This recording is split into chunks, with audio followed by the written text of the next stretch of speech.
الرجيم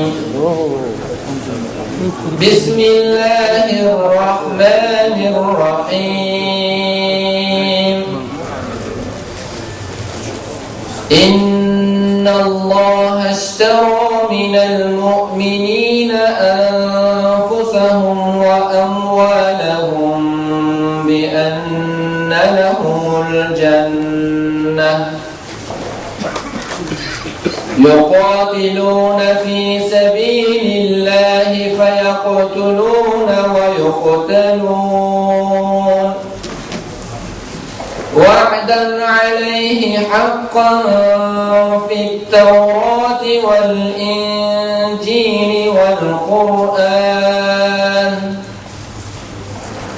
ومن أوفى بعهده من الله فاستبشروا ببيعكم الذي بايعتم به وذلك هو الفوز العظيم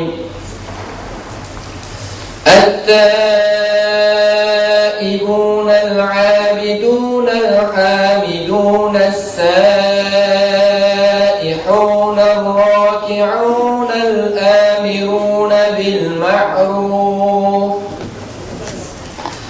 الساجدون الآمرون بالمعروف والناهون عن المنكر والحافظون لحدود الله وبشر المؤمنين صدق الله العظيم ربنا تقبل منا إنك أنت السميع العليم وتب علينا إنك أنت التواب الرحيم برحمتك يا أرحم الراحمين.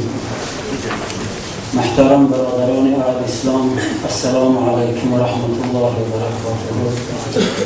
با اجازت رئیس و با اجازت جناب شما یک چند دقیقه برای ما اجازت بدم که یک کم ترس خانوانی کنیم. بسم الله الرحمن الرحیم.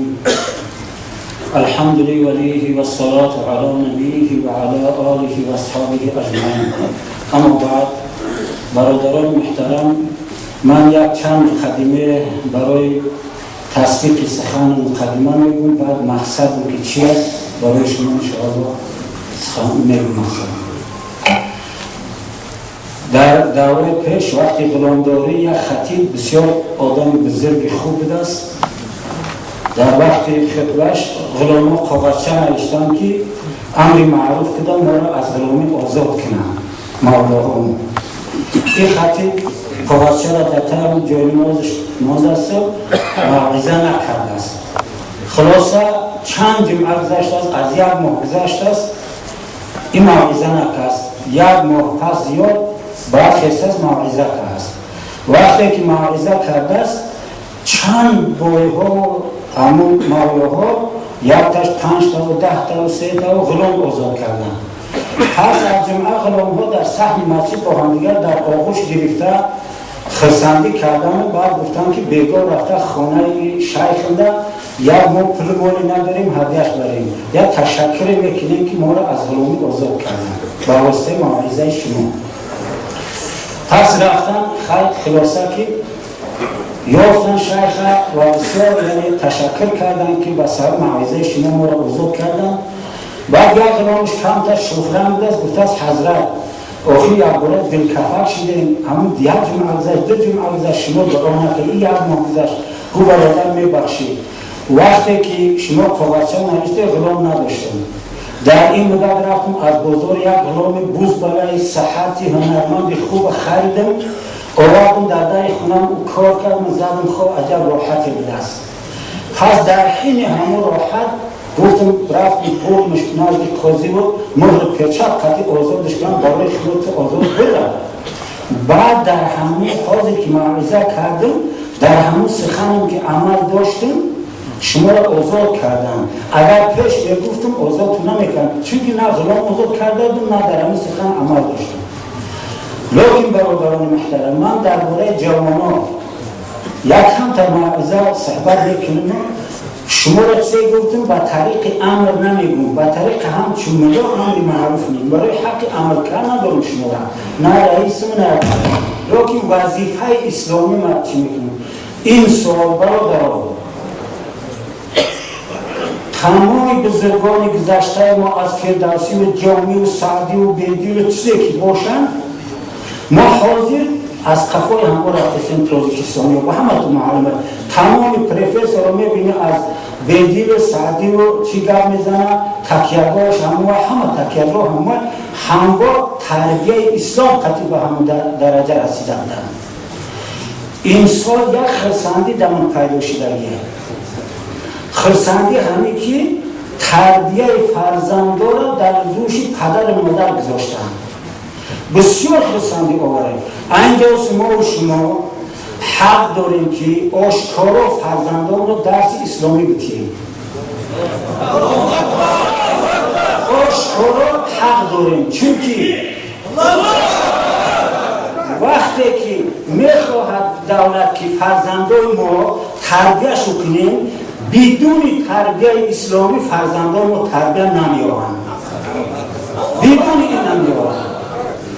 باید چیکار کنیم؟ در مکتب ها وقتی فرزندان ما رفتن چقدر با احترام معلمه های او را حتی دست باشیم یاردمشو کنیم. وقتی درس خوندن اومدن آشکار در پیش یک قاری یک ملا میمونیم شو او آشکار به پنهانی نیست. اگر پنهانی باشد این چی خیلی ما را وظیفه دار مینم که فرزندان باید به ادب نباشن، تربیه همه تربیه داشته باشد. باید هم علم دنیوی بخونن هم علم اسلامی بخونن پس تربیت میمون فرزندان. وقتی از خدا نترسیدی هر کار کردن میگیری، وقتی از خدا ترسیدی تمام. برادران محترم اکنون شما را تبریک میکنیم که اگر کردن ما را ممکنه فهمده میشه مثل همون خطیبی که در چیش عمل نداشت باید ما را هیچ که معنی نکنه دیگه برای فرزندان تیار کنیم دستی دولت بتیم که نه ادب انا چی کنه. اگر همین اختشه بگم وقتی فرزندان ما و شما اصلاح شوند بینم که بسابی تربیه دینی آدم میشید است دیگران فرزندشون در همینجا چی میکنم ما میشیم پیشرفت در جامعه. خداوند پروردگار نگهدارت باشه. میگه بدانا اشارت به نادان کرده. برای خداوند باشند بایدوران حمد خدای و رسول محمد صلی الله علیه و سلم. خواهران محترم برادران گرامی مهمان عزیز پیش از همه جلوه یک شما رو به 38مین سالگرد تأسیس یابی حزب نهضت اسلامی تاجیکستان مبارکباد بیان. از خداوند ممنون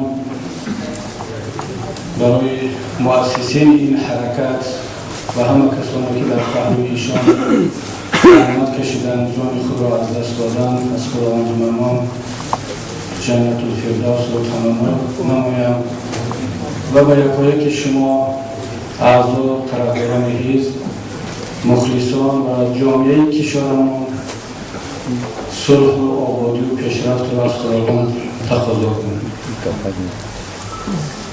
و این آیت‌های تلاوت شده را در حق ایشان ثواب و ثمره‌اش را ببخشیم و واقعا این جلسه هایی که در شرایط صلح و آسایشتگی برگزار کرده استادیم نتیجه زحمت ایشان هستند که متاسفانه بزرگان امروز در بین نیستند ولی ما ثمره زحمت و کارهای ایشان رو میچشیم و بسیار خوب هم شد که ما جلسه خود را بهترش قسمت دویم جلسه هم رو با صحبت‌های بسیار هم صمیمانه ساده تاجیکی مولانا عبدالحی شروع کردیم که برای همه ما یک تذکر بود. تذکری بدون آلایش، بدون تشریفات و وسیلات و کلمه‌های بالاخانه‌دار ولی صمیمانه جلسه پوشیده حزبی داشتیم از صبح تا به شام. تمام مسائل داخلی حزبی چه مسائل عملی و نظری رو بررسی کردیم. متأسفانه وقت کافی نبود که همه آنها تا به آخر بررسی شود ولی ما یک شروع خوبی در این مسئله داشتیم. مسئله مهمی مثل اسلام و دموکراسی، تناسب این دو چیز از ارزش‌های ملی و مذهبی ما در کلام ساعت میتوانند همکاری داشته باشند. جایگاه یک حزب سیاسی از دیدگاه اسلام، این مسئله خیلی مهم هستند که باید جامعه ما به این سوالات جواب پیدا کند.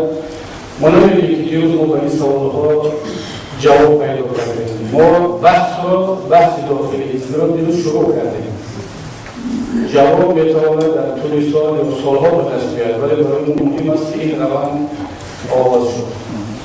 امروز ما ادامه همان بحث است برای یک کمی نهضت‌تر و بسیار سرفراز هستیم که در قطار فعالان حزبی امروز در نشست ما مهمانان عالی قدر از سفارت‌ها، از حزب‌های سیاسی کشور، رسانه‌های خبری و جامعه شهروندی، نمایندگان سازمان‌های بین‌المللی، سازمان‌های غیر دولتی عمل کنند در کشور حضور دارند و ما انتظار آن را داریم که یک بحث بسیار صمیمانه، شفاف و سازنده در اطراف فعالیت حزب نهضت اسلامی ترکستان برگزار خواهیم کرد و به همین خاطر هم کارشناسان و صاحب نظران وطنی را دعوت کردیم.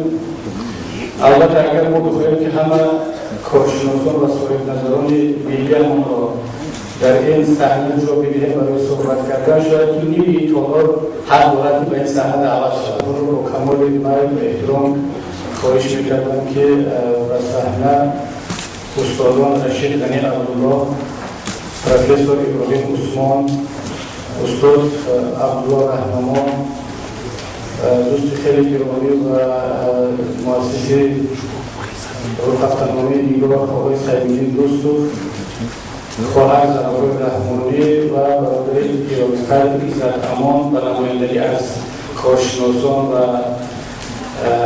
اکسپرت‌های کشور به صحنه بیان تا ما بحث خود را شروع کنیم. خواهش میکنم بیاید شروع کنیم.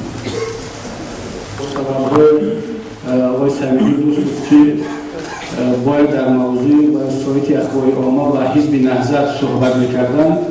اگر ایشان حاضر نشدن، پس ما از یکی از سردبیران نشریه‌های مستقل کشور خواهش می‌نماییم که اون کس جانشین سعیدالدین دوست رو باشن و این صحبت رو بکنن. به هر صورت من خواهش میکنم از چند نفر که آمادگی خود رو ببینن. آقای ظفر صوفی، مرد محمدشاه فستانی‌زاده و چند نفر از دوستان دیگر میبینم که حضور دارن و به هر صورت ما از ایشان خواهش میکنیم که آمادگی خود رو ببینن. نزدیک 2 ساعت وقت داریم که یک تنفسی کوتاه و بعدا قسمت خاطره‌ای نشست ما هست. موضوع اساسی امروزه ما حزب نهضت اسلامی تاجیکستان، نگاه‌ها از داخل و خارج. ما از داخل فقط یک نفر خواهر ظرفا را داریم در صحنه، ولی اکثرا دیگر آماده هستیم که نگاه‌ها را از خارج حزب بشنویم. البته نه از خارج کشور بلکه از خارج حزب. و ما البته برای هر نفر میتوانیم موضوع مشخص کنیم، ولی بسیار میخواستیم که کارشناسان ما که در صحنه هستند اونا به قدر امکان درباره مسئله ها کمی وسیع‌تر صحبت کنند. برای مثال ما چند موضوع